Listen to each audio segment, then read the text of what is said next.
that here the trait is transfer of biological character from one generation to the another via genes. John George Mendel is pioneer of the modern genetics. Around the period of 1886, he took a long time for him to understand the conclusion of his research about heredity. In 1901, the reason behind the sudden changes were understood due to the mutational theory of Hugo de Veris.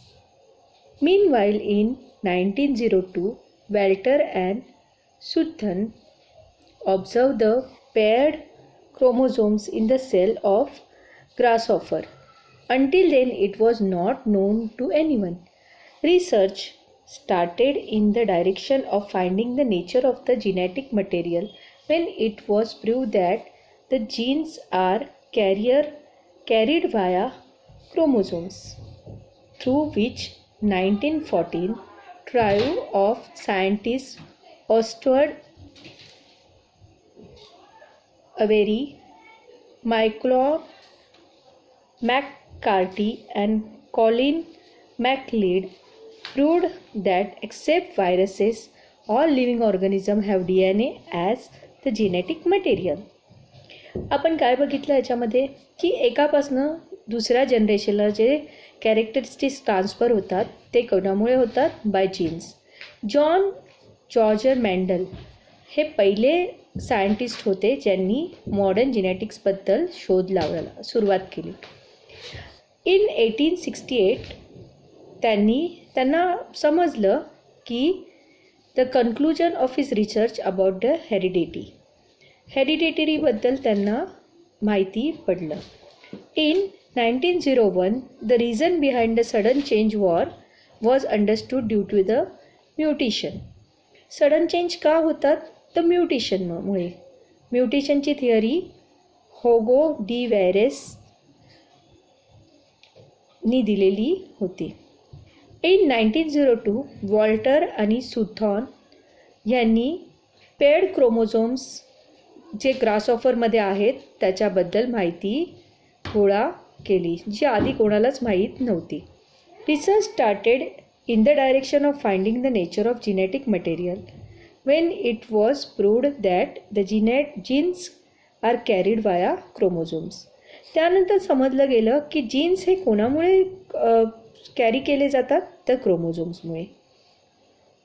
नंतर हे जे scientist आहेत Oswald Avery, मॅकलॉन McCarty and Colin MacLeod proved that viruses सोडून बाकी सगळ्या living ऑर्गॅनिझममध्ये D N A हा जिनॅटिक मटेरियलसाठी असतो.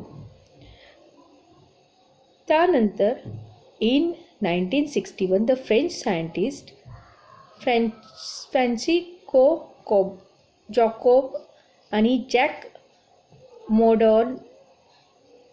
मोनॉल्ट propose a modern fix process of protein synthesis with the help of DNA in the bacterial cell. त्यांनी जो बॅक्टेरियल सेलमध्ये DNA आहे त्याचा त्यांनी एक फिक्स प्रोसेस बनवून त्याच्यामधनं त्यांनी प्रोटीन सिंथसाइज केलं. It helps to uncover the genetic code hidden in DNA. जो DNAमध्ये जेनेटिक कोड लपलेला होता तो त्यांनी शोधून काढला. Thereby, the technique of recombinant DNA technology emerged, which has vast scope in the field of genetic engineering. म्हणूनच genetic इंजिनिअरिंगमध्ये DNA ला जास्त महत्त्व आहे. The science of heredity is useful for diagnosis, treatment, prevention, and of hereditary disorders, production of hybrid varieties of animals and plants in industrial process in which the microbes are use. हे जे science आहे हेडिडिटीचं ते आपल्याला खूप उपयोगी पडतं जेव्हा आपण एखाद्या डिसीजचं डायग्नोसिस होतं त्याची ट्रीटमेंट घेण्याबद्दल आणि त्याचं प्रिव्हेन्शन करण्याबद्दल. तुम्हाला माहिती आहे की भरपूर जे डिसीज आहेत ते आईवडिलांपासून मुलांना कॅरी आऊट होतात.